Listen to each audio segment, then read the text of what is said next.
샬롬. 3월 26일 화요일 사순절 우리가 18번째 날을 맞이하고 있습니다. 간밤에 잘 주무셨습니까? 오늘도 주님이 주시는 그 말씀 안에서 우리가 함께 동행하기를 소망합니다. 기도하겠습니다. 하나님 감사합니다. 오늘도 우리에게 생명 주시고 호흡하시고 그리고 하나님을 생각할 수 있는 머리와 하나님의 마음을 품을 수 있는 마음과 하나님의 몸이 되어 실천할 수 있는 손과 발을 주시니 감사합니다. 오늘도 하나님의 법 안에서, 오늘도 하나님의 계획 안에서, 오늘 하나님의 뜻 안에서 걸어가게 하길 원합니다. 설령 우리가 그것을 놓칠 수 있습니다. 그럼에도 불구하고 하나님, 우리가 하나님으로부터 떠난 마음을 품지 않도록 하나님 성령께서 지켜주시고 도와주옵소서. 오늘도 하나님이 함께 하심으로 우리의 삶이 하나님에 의해서 되어지는 그런 복음을 누리게 하여 주옵소서. 예수님의 이름으로 기도합니다. 아멘. 오늘은 누가복음 2장 말씀이죠.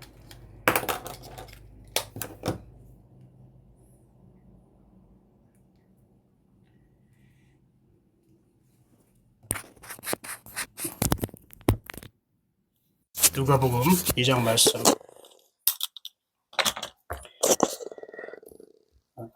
눈으로 읽고 귀로 듣고 머리로 생각하고 마음으로 느끼는 그런 성경 그런 통독 시간이 되었으면 좋겠습니다.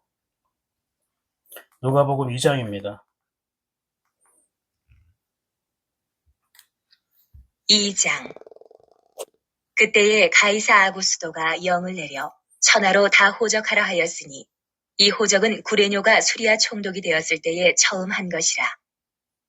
모든 사람이 호적하러 각각 고향으로 돌아가매 요셉도 다윗의 집 족속이므로 갈릴리 나사렛 동네에서 유대를 향하여 베들레헴이라 하는 다윗의 동네로 그 약혼한 마리아와 함께 호적하러 올라가니 마리아가 이미 잉태하였더라.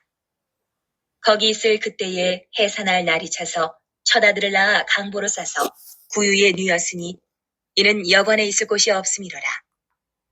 그 지역의 목자들이 밤에 밖에서 자기 양떼를 지키더니 주의 사자가 곁에 서고 주의 영광이 그들을 두루 비추매 크게 무서워하는지라. 천사가 이르되 무서워하지 말라. 보라, 내가 온 백성에게 미칠 큰 기쁨의 좋은 소식을 너희에게 전하노라. 오늘 다윗의 동네에 너희를 위하여 구주가 나셨으니 곧 그리스도 주시니라. 너희가 가서 강보에 쌓여 구유에 누여 있는 아기를 보리니 이것이 너희에게 표적이니라. 하더니 호련히 수많은 천군이 그 천사들과 함께 하나님을 찬송하여 이르되 지극히 높은 곳에서는 하나님께 영광이요 땅에서는 하나님이 기뻐하신 사람들 중에 평화로다 하니라. 천사들이 떠나 하늘로 올라가니 목자가 서로 말하되 이제 베들레헴으로 가서 주께서 우리에게 알리신 바 이 이루어진 일을 보자. 하고 빨리 가서 마리아와 요셉과 구유에 누인 아기를 찾아서 보고 천사가 자기들에게 이 아기에 대하여 말한 것을 전하니 듣는 자가 다 목자들이 그들에게 말한 것들을 놀랍게 여기되 마리아는 이 모든 말을 마음에 새기어 생각하니라. 목자들은 자기들에게 이르던 바와 같이 듣고 본 그 모든 것으로 인하여 하나님께 영광을 돌리고 찬송하며 돌아가니라. 할례할 8일이 되매 그 이름을 예수라 하니 곧 잉태하기 전에 천사가 일컬은 바로라. 모세의 법대로 정결 예식의 날이 참에 아기를 데리고 예루살렘에 올라가니 이는 주의 율법에 쓴 바 첫 해에 처음 난 남자마다 주의 거룩한 자라 하리라 한 대로 아기를 주께 드리고 또 주의 율법에 말씀하신 대로 산비둘기 한 쌍이나 혹은 어린 집비둘기 둘로 제사하려 함이더라. 예루살렘에 시므온이라 하는 사람이 있으니 이 사람은 의롭고 경건하여 이스라엘의 위로를 기다리는 자라. 성령이 그 위에 계시더라. 그가 주의 그리스도를 보기 전에는 죽지 아니하리라는 성령의 지시를 받았더니 성령의 감동으로 성전에 들어가매 마침 부모가 율법의 관례대로 행하고자 하여 그 아기 예수를 데리고 오는지라. 시므온이 아기를 안고 하나님을 찬송하여 이르되 주제여, 이제는 말씀하신 대로 종을 평안히 놓아주시는도다. 내 눈이 주의 구원을 보았사오니 이는 만민 앞에 예비하신 것이요 이방을 비추는 빛이요 주의 백성 이스라엘의 영광이니이다. 하니 그의 부모가 그에 대한 말들을 놀랍게 여기더라. 시므온이 그들에게 축복하고 그의 어머니 마리아에게 말하여 이르되 보라, 이는 이스라엘 중 많은 사람을 패하거나 흥하게 하며 비방을 받는 표적이 되기 위하여 세움을 받았고 또 칼이 내 마음을 찌르듯 하리니 이는 여러 사람의 마음의 생각을 드러내려 함이니라. 하더라. 또 아셀지파 바누엘의 딸 안나라 하는 선지자가 있어 나이가 매우 많았더라. 그가 결혼한 후 7해 동안 남편과 함께 살다가 과부가 되고 84세가 되었더라. 이 사람이 성전을 떠나지 아니하고 주야로 금식하며 기도함으로 섬기더니 마침 이때에 나와서 하나님께 감사하고 예루살렘의 속량을 바라는 모든 사람에게 그에 대하여 말하니라. 주의 율법을 따라 모든 일을 마치고 갈릴리로 돌아가 본 동네 나사렛에 이르니라. 아기가 자라며 강하여지고 지혜가 충만하며 하나님의 은혜가 그의 위에 있더라. 그의 부모가 해마다 6월절이 되면 예루살렘으로 가더니 예수께서 12살 되었을 때에 그들이 이 절기의 관례를 따라 올라갔다가 그날들을 마치고 돌아갈 때에 아이 예수는 예루살렘에 머무셨더라.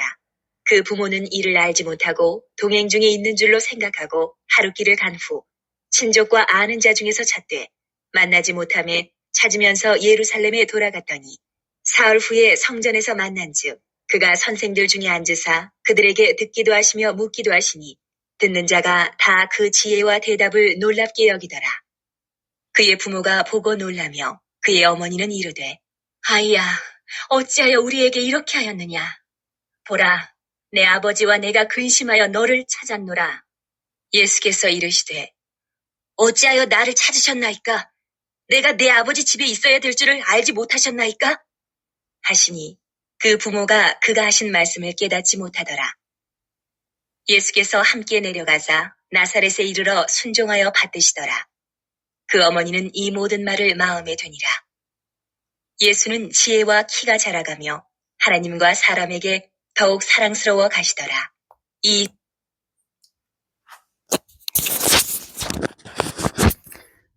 누가복음 2장을 우리가 함께 나누었습니다. 누가복음 2장은 예수님께서 태어나시고 그리고 예수님이 어떤 일을 하실 것인가에 대해서 여러 사람이 증언하는 내용이 있고 또 예수 그리스도의 어린 그 시절, 유년 시절을 보내는 청소년 시절을 보내는 장면도 우리에게 보게 되었습니다. 먼저 여러분 예수님이 이 땅에 태어나시는 그 과정을 살펴보면 우리가 지금 예수님이 내 마음에 오시고 지금 내가 예수님을 만나고 동행할 수 있는 그 방법을 그 비결을 우리가 알 수 있습니다. 1절에 이렇게 시작합니다. 그때 가이사 아구스도가 영을 내려 천하로 다 호족하였느니라. 영이라는 것은 황제가 필요할 때 내리는 칙령입니다. 나라에 필요할 때에 백성들에게 아니면 본인 자신의 왕권을 위해서 이렇게 내리는 칙령이기도 합니다. 그 칙령은 모든 백성이 들어야 되는, 지키지 않으려 하는 막강한 어떤 힘과 권력이 있죠. 그래서 다 호족하라고 자기가 수하를 두고 있는 모든 나라, 다스리고 있는 모든 나라의 백성들은 다 호족을 하고, 호족이라는 거는 우리나라와 다릅니다. 직접 자기 고향 본향에 내려가서 직접 신고를 해야 되는데요. 거기에는 많은 재정적인 또한 소비가 필요하고요. 또 여러 가지 많은 사람들이 일을 그만둬야 되기도 멈춰야 되고, 아무튼 이것을 위해서 민족이 대이동을 하게 되는 것입니다. 그런데 그 소로 인해 세상 왕, 이 가이사 아구스도의 칙령에 의해서 요셉과 마리아도 베들레헴에 가게 됩니다. 그 베들레헴, 원래는 나사렛에서 내려오는 거잖아요. 예수님이 나사렛 사람 예수라고 하잖아요. 그 갈릴리 나사렛에서 베들레헴까지 오는데 굉장히 오랜 시간이 걸립니다. 특히 마리아는 임신한 몸으로 해산이 가까이 왔어요. 그러니까 평상시 여성 걸음보다 2배, 3배는 더 느렸겠죠. 그러니까 굉장히 오랜 시간 동안 내려와야 했던 것입니다. 예수님이 나사렛에서 살다가 그 예루살렘에 왔다가 다시 올라가는 길에 잠깐 잃어버렸잖아요. 부모님이 예수가 아들이 함께 하는 줄 모르고 다시 3일 만에 그것을 알게 된 거예요. 그러니까 이거는 가족끼리 소 단위로 움직이는 게 아니라 친척, 그 이웃 주민들이 다 대단위로 집단적으로 움직이기 때문에 뭐 어디에 잘 따라오겠지 이렇게 했던 것 같습니다. 근데 이게 3일 만에 발견했다는 것은 다 도착하지도 않고 다시 돌아갔는데요. 그만큼 이게 오랜 어떤 먼 기간이라는 거예요. 베들레헴과 나사렛 사이에는. 근데 지금 마리아는, 그 요셉과 마리아는 가이사 아구스도에 의해서 호적하러 가는 길이었지만, 그런데 결국 이게 뭡니까? 하나님의 말씀을 이루게 돼요. 하나님의 말씀이요. 하나님의 말씀에 뭐라고 되어 있습니까? 여러분, 4절 보십시오. 요셉도 다윗의 집 족속이므로 갈릴리 나사렛 동네에서 유대를 향하여 베들레헴이라 하는 다윗의 동네로. 그죠? 나사렛에서 다윗을 이 베들레헴으로. 근데 이 말씀이 이미 성경에 돼 있어요. 미가서 5장 2절에 이렇게 말씀하고 있어요. 베들레헴 에브라다야 너는 유다 족속 중에 작을지라도 이스라엘을 다스릴 자가 내게서 내게로 나올 것이라. 그의 근본은 상고의 영원에 있느니라. 이스라엘을 다스리는 왕, 이스라엘을 통치하는 왕 메시아가 베들레헴 너 작은 고을에서 나올 것이다. 다윗의 자손에서 나온다고 성경은 말씀하고 있었거든요. 그런데 지금 요셉이 다윗의 집 족속이라고 하잖아요. 만약에 요셉과 마리아가 이 세상 왕이 칙령을 선포한 것을 따르지 않고 귀찮지 않고 여러분 당신 임신도 하고 몸도 불편한데 그냥 우리 여기가 고향이라고 여기서 우리가 호적 신고하자라고 한다던가 뭔가 다른 방법으로 이것을 회피하고 피하고자 했더라면 이 성경 말씀이 이루어질까요? 1500년 전에 2000 몇 년 전부터 말씀하셨던 하나님의 언약이 이루어질 수 있겠냐고요. 이루어지지 않는 겁니다. 그런데 요셉과 마리아는 불편한 환경과 조건이었지만 그것을 피하거나 회피하거나 그것을 인간적인 방법으로 자기가 다른 방법을 하려고 하는 게 아니라 그대로 따르게 됩니다. 근데 그 따르게 된 것이 세상의 법과 제도를 따르게 된 것이 하나님의 말씀을 이루는 그러한 길이었던 거예요. 그렇다면 여러분, 가이사 아구스도라는 그 황제나 요셉과 마리아 이 사람은 자기들이 하는 행보가 자기들이 걷는 길이 하나님의 말씀을 성취하는 과정이라는 것을 알고 있었을까요? 전혀 모르고 있었단 말입니다.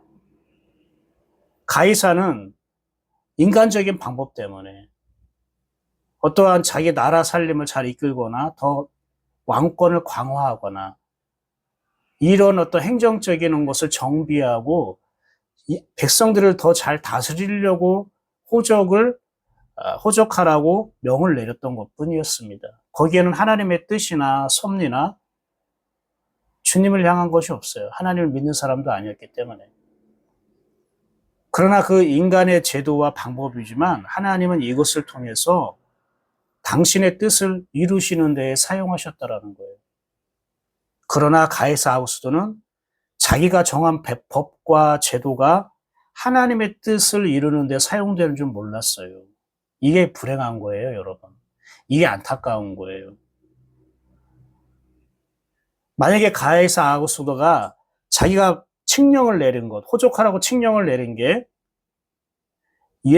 하나님께서 말씀하신 메시아가 유대 땅 베들레헴에서 나겠다고 하는 부분을 이룬다는 것을 알고 있었다면 자기가 하는 그 일들을 통해 계획과 목적을 다시 한번 살피게 되고 하나님께 묻게 되고 굉장히 자기는 놀랍도록 하나님의 역사의 도구로 쓰임받고 있는 아주 존귀한 자라는 것을 깨달을 수 있었을 거예요. 그러나 그는 자기가 만든 법과 제도와 이 시행령이 하나님의 섭리와 연결되어 있다는, 하나님의 뜻을 이루는 한 파트, 조각이라는 것을 깨닫지 못했고 그냥 자기 방법, 자기 생각이라고만 했던 거예요. 내 거라고 생각했던 거예요. 사랑하는 여러분, 어떠한 계획도 목적도 생각도 내 것인 것이 없습니다. 하나님은 인간적인 방법과 계획과 목적과 생각을 갖고 있어도 하나님은 그것을 통해서 하나님의 뜻을 이루는 데 사용하시는 분이에요.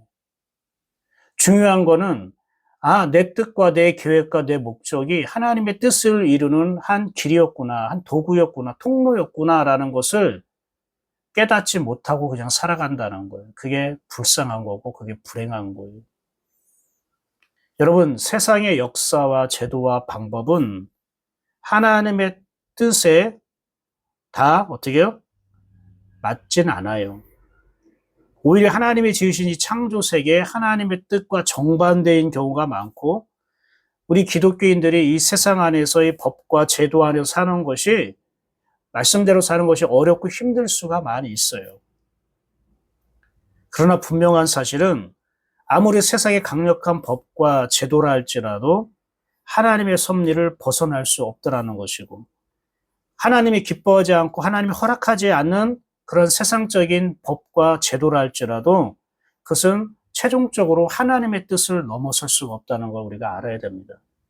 인간의 생각과 인간의 법과 인간의 제도는 그만큼 허무한 거예요. 하나님 앞에서는 아무것도 아닌 거예요. 저는 이것이 우리 자신에게 적용되었으면 좋겠습니다. 우리나라에서 일어나는 여러 가지 법과 제도가 하나님의 뜻과 하나님의 섭리를 넘어설 수 없고 또한 그것을 이길 수는 없습니다. 그러나 우리는 그 법과 제도를 지키고 그 안에서 우리가 살아가야 됩니다. 그런데 그것이 하나님이 나를 통해 하나님의 뜻을 이루고자 하는 통로라는 걸 알아야 돼요. 우리가 이런 눈으로 세상을 본다면 내 인생을 바라볼 수 있어야 된답니다. 무엇보다도요, 개인적으로 나의 생각과 나의 계획과 나의 방법이 하나님의 섭리 안에서 흐를 수 있도록 기도해야 됩니다. 나에게 일어나는 일들은 여러분 무심코 일어나는 일들은 아무것도 없습니다. 그래서 우리가 깨어났으면 좋겠습니다. 내가 걷고 있는 이 길이 결국 하나님의 뜻을 이루고자 하는 과정이구나. 그것을 알고 걷는 것과 모르고 자기 마음, 자기 뜻대로 하는 것은 전혀 다릅니다. 다시 4절에 와서 드디어 요셉도 임신한 아내 마리아를 데리고 호적하러 베들레헴에 왔는데 요셉의 자기야 그 나사렛에서 세상의 법과 제도를 따르기 위해서 호적하러 베들레헴으로 온 그 길이 요셉은 하나님의 말씀을 이루는 그런 시간이라고 생각했을까요? 그도 몰랐던 거예요. 근데 이 요셉의 나사렛에서 유다로 베들레헴으로 가는 이 길은 하나님의 약속을 성취하는 걸음이 된 거죠. 그런데 보세요. 요셉이 처음부터 이 걸음을 걸었어요? 이 행보를 걸었어요? 아니에요. 마리아가 정혼하지 않았는데, 아직 동침하지 않았는데 자기 약혼녀 마리아가 임신했다는 소식을 들었을 때에 그는 어떻게 했어요? 조용히 끊고자 하려고 했어요. 가만히 끊고자 하려고 했어요. 만약에 이게 요셉의 목적이었고 계획이었고 방법이었어요. 마리아와 조용히 파혼하는 것.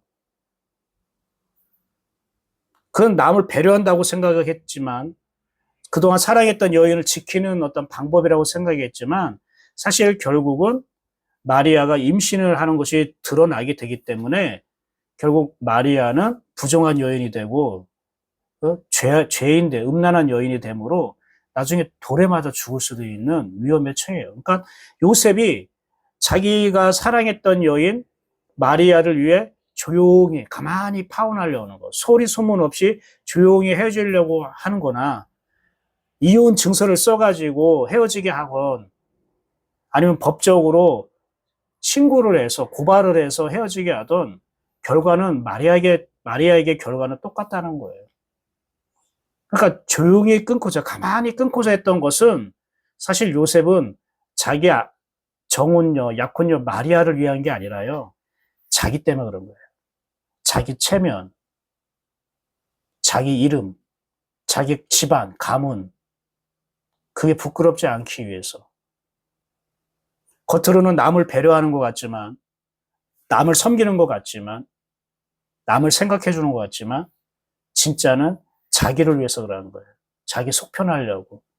자기가 듣기 싫은 소리 안 들으려고.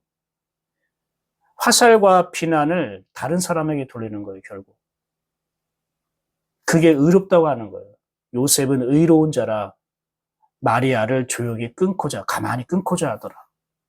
그러니까 하나님 보실 때 의롭다는 게 아니라, 정직하다는 게 아니라, 그는 그렇게 자기 의로 가득 찬 교만한 자라는 걸 말하는 거예요.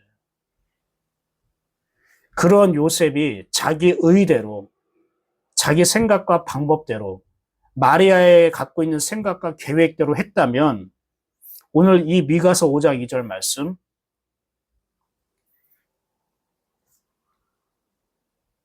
이 다윗의 동네 베들레헴으로 올 수 있었을까요? 아니요. 올 수는 있었겠죠. 고향이 베들레헴이니까. 그러나 마리아와 함께 오진 않았겠죠. 어쩌면 마리아는 이 세상 사람이 아닐 수도 있겠죠. 그런데 하나님이 개입하셨어요. 하나님이 요셉이 자기 계획과 목적과 방법, 정혼녀 마리아를 조용히 파혼하려고 한 생각을 갖고 있을 때에 하나님이 그 생각 속에 들어오셨어요. 치고 들어오셨어요. 개입하셨어요. 너의 생각과 너의 계획을 멈추라고. 그건 하나님의 뜻을 반대하는 거라고. 큰일 난다고. 너의 아내를 데리고 가라고. 그 아내를 통해 메시아가 나올 거라고. 그러니까 요셉은 거기에 아무런 그런 항변을 하지 못합니다. 너무 확실하고 분명하게 꿈으로도 환상으로도 보여주니까. 이렇게 주님이 개입하셔서 요셉에게 알려주기 전에는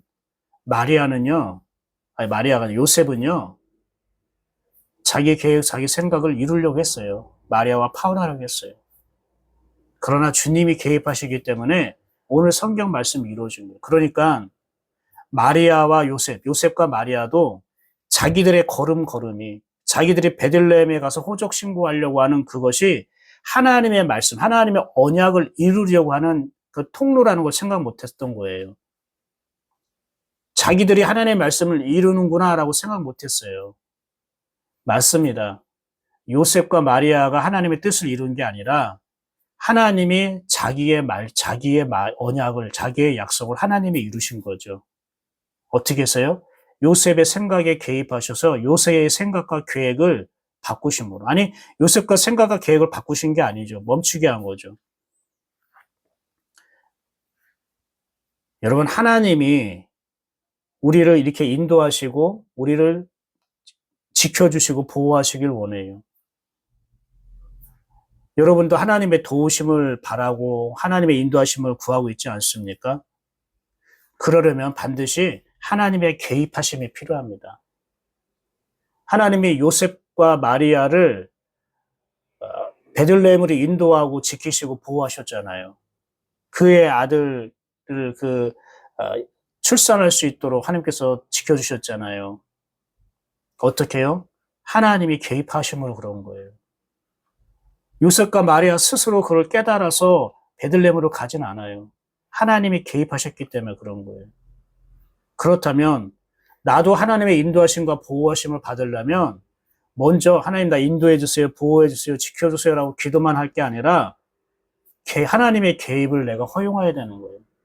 하나님 나 오늘도 개입해 주세요. 어디에 개입하라는 거예요? 뭐 사업 잘 되는 거, 돈 버는 거, 사람 만나는 거, 비즈니스 하는 거, 먹고 쉬고 마시는데 거기에 개입해 달라는 거예요? 아니요. 내 생각 속에 개입해 달라고. 내 마음 속에 개입해 달라고요. 왜? 이건 어느 누가 개입할 수는 없어요. 많은 성도들이 하나님의 개입하심과 하나님의 도우심을 자꾸 나누어서 분리해서 생각하려고 합니다. 그러나 그것은 같은 겁니다. 하나님이 개입하지 않고 어떻게 여러분을 도우십니까? 하나님이 여러분의 생각을 개입하지 않고 어떻게 여러분을 인도하시겠습니까? 여러분, 하나님이 개입하시는 것이 직접 개입하시는 게 있고 간접적으로 개입하시는 게 있어요. 직접 개입하시는 것은 말씀을 통해 개입하시는 거예요. 말씀을 통해 깨닫게 하시고 내 생각을 멈추게 하시고 하나님께서 인도하시는 거예요. 그러면 간접적으로 하나님께서 개입하시는 게 뭡니까? 그게 사람을 통해 개입하는 거예요. 그래서 먼저 우리가 말씀을 받아들이는 것이 하나님의 인도하심의 시작이고, 그리고 더 나아가 사람을 받아들이는 것이 하나님이 날 지키고 도와주시는 그러한 출발이라는 걸 알아야 돼요. 그런데 대부분 이 두 번째, 사람을 통해 하나님이 개입하신다는 것, 이것에 대해서 많은 성도들이 약합니다. 너무 자기 고집이 세다 보니까 이런 걸 잘 어려워합니다. 여러분, 내 주변 사람을 받아들이고 허용하는 것만큼 하나님이 내 안에 임하시고 내 삶에 바로 관여하시는 거예요. 이걸 여러분이 깨달으셔야 됩니다. 영의 눈으로 보여야 돼요. 내 주변 사람이 내 삶에 대해서, 나에 대해서 허용하는 것, 그 사람을 내가 받아들이는 것이 하나님이 개입하시는 것의 시작이라는 거예요. 하나님의 개입하심을 내가 인정하는 거라고요. 하나님의 도우심과 인도하심을 원한다면 먼저 여러분 주변에 있는 사람들을 받아들이고 인정하십시오. 자녀, 아내, 남편, 교회 성도들, 목사님들, 그 주변에 만나는 사람들. 아, 하나님이 이 사람들을 통해 지금 내 생각에 개입하시는구나. 아, 내 계획에 개입하시는구나. 왜? 어떻게 하려고? 그거 하지 말라고. 멈추게 하려고. 하나님이 요셉의 생각과 계획에 개입하지 않았더라면 요셉과 마리아는 함께 베들레헴에 오지 않았고 하나님의 말씀은 결국 실패할 수 있을 수밖에 없습니다. 하나님의 말씀이 실패된다고요. 그런데 하나님이 적극적으로 개입하셔서 하나님이 자기 말씀을 친히 성취하셨습니다. 이걸 다른 말로 말하면, 요셉 입장에서 말하면 요셉 자기 생각이 어떻게 해요? 무너진 거고 자기 계획이 실패한 거예요. 이게 하나님의 개입입니다. 이게 하나님의 인도와 도우심입니다. 내 생각과 내 목적과 내 계획을 가지고 그대로 인도하고 그대로 하나님께서 지키시지 않습니다. 도와주지 않습니다. 하나님이 도우시고 나를 지키시고 인도하는 것은 먼저 내 삶에 들어와 내 생각을 깨트리는 겁니다. 내 계획과 내 목적을 중지시키는 겁니다. 이게 하나님의 바로 인도하심이에요. 근데 우리는 하나님의 인도하신다, 지키신다, 보호하신다, 도와주신다는 말만 들으면 그냥 내 생각, 내 계획을 지켜달라는 뜻이에요. 내가 하고자 하는 목적과 방법과 이 뜻을 하나님이 잘되게 해달라는 거예요. 그런 하나님은 없습니다. 성경에 그런 말씀도 없습니다. 오히려 성경은 하나님 생각과 네 생각이 다르고 하나님의 계획과 네 계획이 다른데 그분은 그리스도께서 우리에게 오신 거는 네가 하고 있는 생각과 계획과 방법을 실패하게 하기 위해서 왔다는 거예요. 실패하게 하기 위해서. 그러니까 어쩌면 우리는요, 죄송하지만 우리는 범사에 형통할 수는 있지만요, 형통하게 은혜를 주시지만 하나님은 내 생각을 실패하게 하시는 분이에요. 내 계획과 내 목적이 하나님의 뜻과 상관없다면 그것을 하나님께서는 실패하게 만드는 거예요. 나를 실패하게 하시는 하나님이에요. 이 말씀 혹시 걸립니까? 여러분 마음에 부대낍니까? 그런데 여러분 한번 보십시오. 여기 시온이라는 사람이 그리스도를 기다리고 있었는데 그가 예수 그리스도에 대해서 어떻게 고백하고 있습니까? 한번 볼까요? 25절, 예루살렘에 시므온이라는 사람이 있으니 이 사람 의롭고 경건하여 이스라엘의 위로를 기다리는 자가 성령이 그 위에 계시더라. 하나님께서 준비하신 사람이에요. 근데 이 사람이 아기 예수를 안고 뭐라고 얘기하냐면요, 이렇게 얘기합니다. 28절, 시므온이 아기를 안고 하나님을 찬송하여 이르되, 이러면서 뭐라고 얘기하냐면요, 이렇게 말씀합니다. 35절 보세요. 또 칼이 네 마음을 찌르듯 하리니 이는 여러 사람의 마음을 생각을 드러내려 함이니라 하더라. 예수님이 우리에게 오신 이유가 어떤 이유냐면 평안과 우리에게 축복을 주시고자 하는, 거듭남의 은혜를 주시고자 하는 것도 있지만, 그러려면 먼저 칼이 네 마음을 찌르듯 할 것이다. 여러분, 칼로 찔러보세요. 얼마나 아프고 고통스럽고 무섭습니까? 근데 예수님은 이 칼로 오셨다는 거예요. 그래서 우리의 마음과 생각을 찔러서요, 쪼개고요, 해부한대요. 다 드러내게 하신대요. 여러 사람의 마음을 드러나게 한대요. 왜? 그것을 하나님 어떻게 해요? 수술하셔야 되니까. 여러분, 몸속에 암이 있어요, 질병이 있어요, 잘못된 게 있어요. 그럼 칼로 이렇게 쭉 열죠. 개복한다고 하죠. 그래서 암덩어리도 꺼내고요, 잘못된 거 있으면 고치고, 치료도 하고, 소독도 하고, 그래서 다시 덮죠. 갈라 드러낸다는 거예요. 왜? 우리의 더러운 생각과 계획과 목적을 수술하시려고. 예수님은 우리를 수술하러 오시는 거예요. 그것을 먼저 요셉과 마리아에게, 특히 요셉에게 하나님께서 먼저 경험시킨 거예요. 요셉아, 너 마리아를 조용히 끊는다고? 너 그게 어떤 일인 줄 알아? 너 하나님의 뜻을 네가 방해하고 네가 하나님의 걸음을 네가 멈추게 하는 거야. 하나님 발목 잡는 일이야. 그래서 하나님께서 그 요셉의 생각과 계획을 개입하셔서 그것을 실패하게 만듭니다. 그리고 하나님의 생각이 성공하게 만드는 거예요. 사랑하는 여러분, 우리가 하나님의 인도하심과 보호하심을 받는다는 것은 하나님의 생각이 성공하는 것이에요. 하나님의 생각이 성공하도록 하는 것이 하나님이 나를 인도하시고 지키시는 거지, 내 생각과 내 목적을 성공시키는 것이 하나님의 인도하심과 보호하심이 아니라는 것을 꼭 여러분 마음에 새기시기를 바랍니다. 이건 저도 누려야 되고 제가 적용해야 될 부분이고 제가 순종해야 될 부분입니다. 우리 모두가 다 그렇습니다. 사랑하는 여러분, 이제 말씀을 정리하도록 합시다. 예수님께서 우리에게 오셨습니다. 특히 사순절 기간을 우리가 날마다 아침 묵상하고 있는데요. 오늘 이 매일매일 주시는 그 말씀이 우리의 마음을, 생각을 드러나게 하셔서 우리가 하나님의 뜻과 섭리 안에 걷지 않으면 그 걸음을 멈추게 하고, 그래서 내 생각과 내 계획을 실패하게 하신 하나님을 찬양하시길 바랍니다. 그 하나님을 감사하게 하시길 바랍니다.